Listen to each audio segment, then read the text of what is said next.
Hey guys, my name is Nikunj and welcome back to the channel. I hope everyone is staying home, they're staying safe, and you're also getting your vaccinations done. So today we have with us the Oneplus band. This is capable of measuring your SpO2 levels. It has a heart rate monitor built in.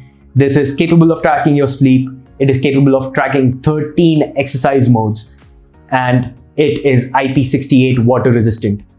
All of that for just 2,500 rupees. I got this from Amazon for 2,500. There's another model which is orange in color. It's available for 3,000. I'm not really sure why the price difference for just a change in color, but yeah, this is the black version that I have. There's another one which is blue, and lastly, as I mentioned, the orange one, which is 500 rupees extra for some reason. So without any further ado, let's go ahead, unbox this and see what we have. Okay, so here we have it. This is the box that it comes in. No information on the box as such, apart from some information available at the back, which is something that I've already mentioned to you guys. We have the SKU number, other details, the MRP, and so on and so forth. So let's go ahead and open this up.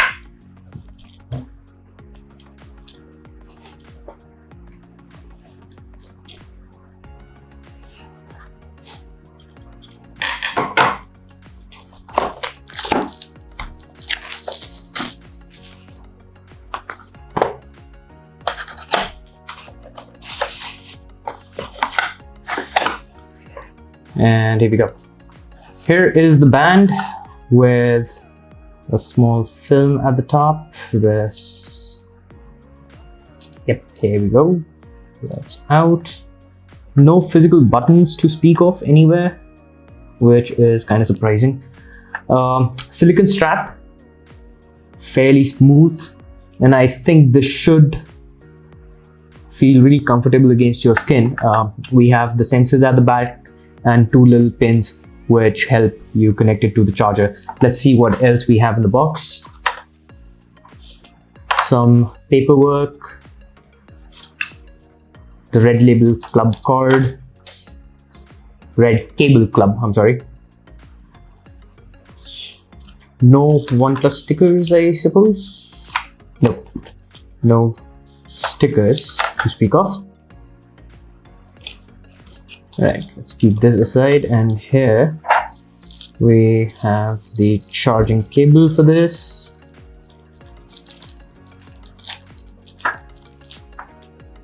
Yep, here we go. A small dock with a small USB cable. So let's get this connected to a charger. And this is the Fitbit Inspire HR. I got this for my mother. For those who've been watching my channel for a while, you guys might know that I am a big fan of Fitbit. I'm actually wearing the Fitbit Versa 2 right now. I had the Fitbit Blaze prior to this, and the Fitbit Inspire HR is what I got for my mother about a month or two ago. It's really nice. It's capable of monitoring your heart rate. It's capable of counting your steps, and Fitbit does a really good job with it. They're very accurate. So just a small comparison between the two to see how they fare. Now, in terms of price, there is a huge difference when it comes to the price, because the Oneplus band that we have here, this is only 2,500, right? The Inspire HR from Fitbit, however, is for 7,000, I think. Yeah, that's pretty much what the cost is. Now, I am trying to figure this out. Okay, this clips in and it is charging. I believe you would need to remove it from the band to charge it. I was not able to place it on the charger with the band, so that's kind of strange. One major difference that I see between the Fitbit and this is the fact that the Fitbit has a very small screen. If you guys can see right now, very small screen, and though it's a touch screen, but it is a black and white or a monochrome screen. You do not have a colored screen here. On the Oneplus band, however, this is an AMOLED screen that you get, and it is definitely larger than what we have on the Fitbit. So that's a definite plus. It's charging right now, it's just at 2%, so let's give it a few minutes. In the meanwhile, I'll go ahead and pair this with my phone, and I hope by the time I do that, it is charged enough for me to show you some of its features. Okay, meanwhile that this is charging, I am downloading the Oneplus Health app on my phone. I'm using a Oneplus 5T to do that. Okay, here we are. So right at the top of the app, we have the option to add a device. So if I go to add now, it's trying to search for the band, I believe. And yes, it shows up. It's trying to connect. Okay, I had to remove it from the dock to get this here.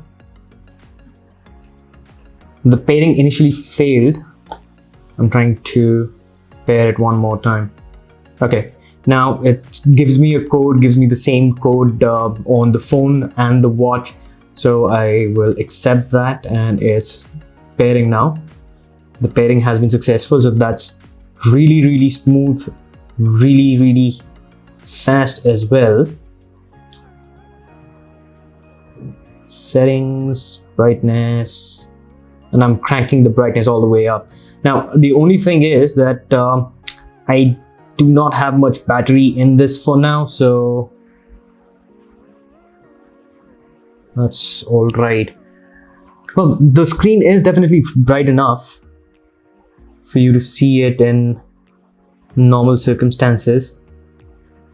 Even if you're outdoor, I don't think you should face any issues with it.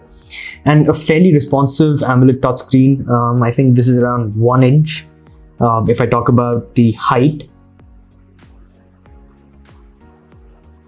And this does have a few clock faces inbuilt. That's a good thing. You can go ahead, decide which clock face you want. Apart from that, we have daily activity. You can track your workouts, outdoor run, indoor run, how much fat you've burnt, indoor outdoor cycling, the elliptical, on the rowing machine. If you're playing any sport, that's interesting. So if you have if you're playing any sport like cricket, badminton or anything, it has the option to track that. Swiping to the left takes you back to the previous menu, whichever that you were on. This does not have any physical buttons on any side. Okay, there goes the heart rate monitor, and here we have the SpO2 sensor, the sleep tracker, a breathe app which basically reminds you to breathe. Okay, the weather. What do we have in tools? Okay, there's an option for music, timer, alarm, camera. Please open the camera app on your phone. Okay, so if I open the camera app on my phone. Okay, that's interesting. So it does give you the option of using the button that gives you right here in the camera app to take a shot on your phone as well. So you can just point your phone somewhere, use this as a Bluetooth trigger or something, and that can do that. That's good. It has the option of Find My Phone. You have the band on your wrist. You misplace your phone or you leave your phone somewhere, you can go ahead, find it using that.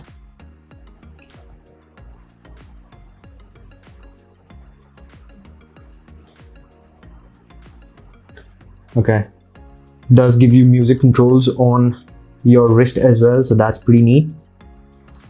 Let's see what we have under settings. We have a DND option, brightness, for how long can you have your display on, vibration, and then you have the option to reset it and shut it down. If we swipe from the top, it again gives you the menu, anything on the right swipe and the left swipe. Okay, so if you are scrolling from the top or from the bottom up, it basically gives you the menu and you can go ahead and cycle through the menu. If you're scrolling from the left or the right, it basically helps you change the clock face. So nothing much there. let me remove my watch and let me check out the heart rate monitor and the SpO2 monitor that we have here. We just put this back into the band like this. It's done.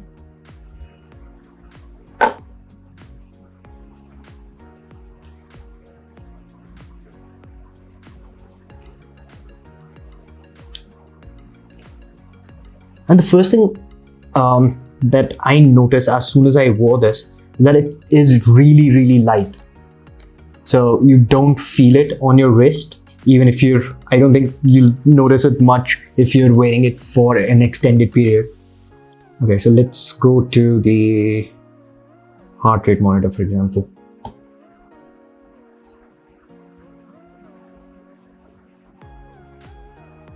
Okay. Does give me my heart rate, which is 86 beats per minute, which is pretty fast.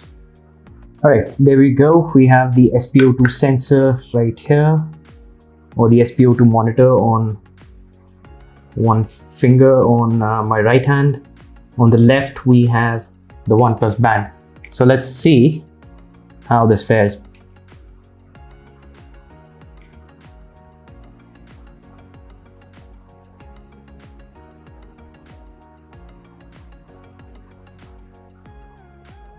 Okay, the band shows 96%, 97,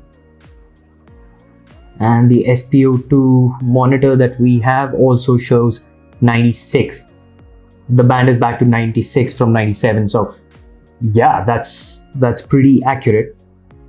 The only thing is that the monitor that I'm wearing on my finger right now, this shows my pulse as 65, while the heart rate I got on this was 86 at that point. Let me see if it's any different right now.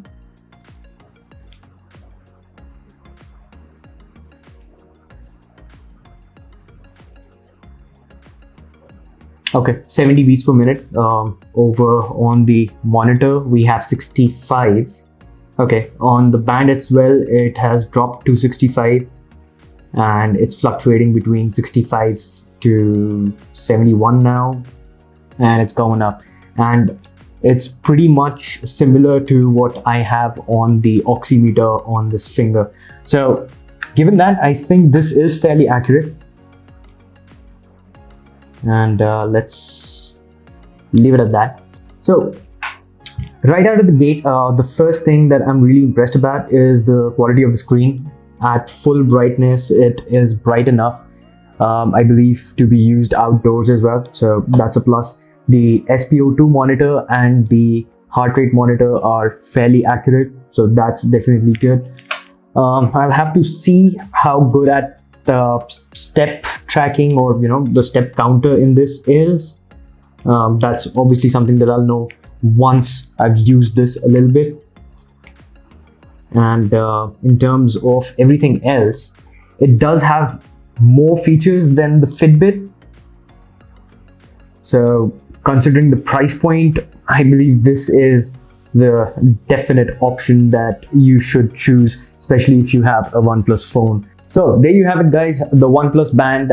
First impressions, I am really happy with this. I'll have to test this out for a little bit to see how the battery holds, how accurate the step counter is. If you have any questions, post them in the comments below. I'll try my level best to get to your questions and answer them for you.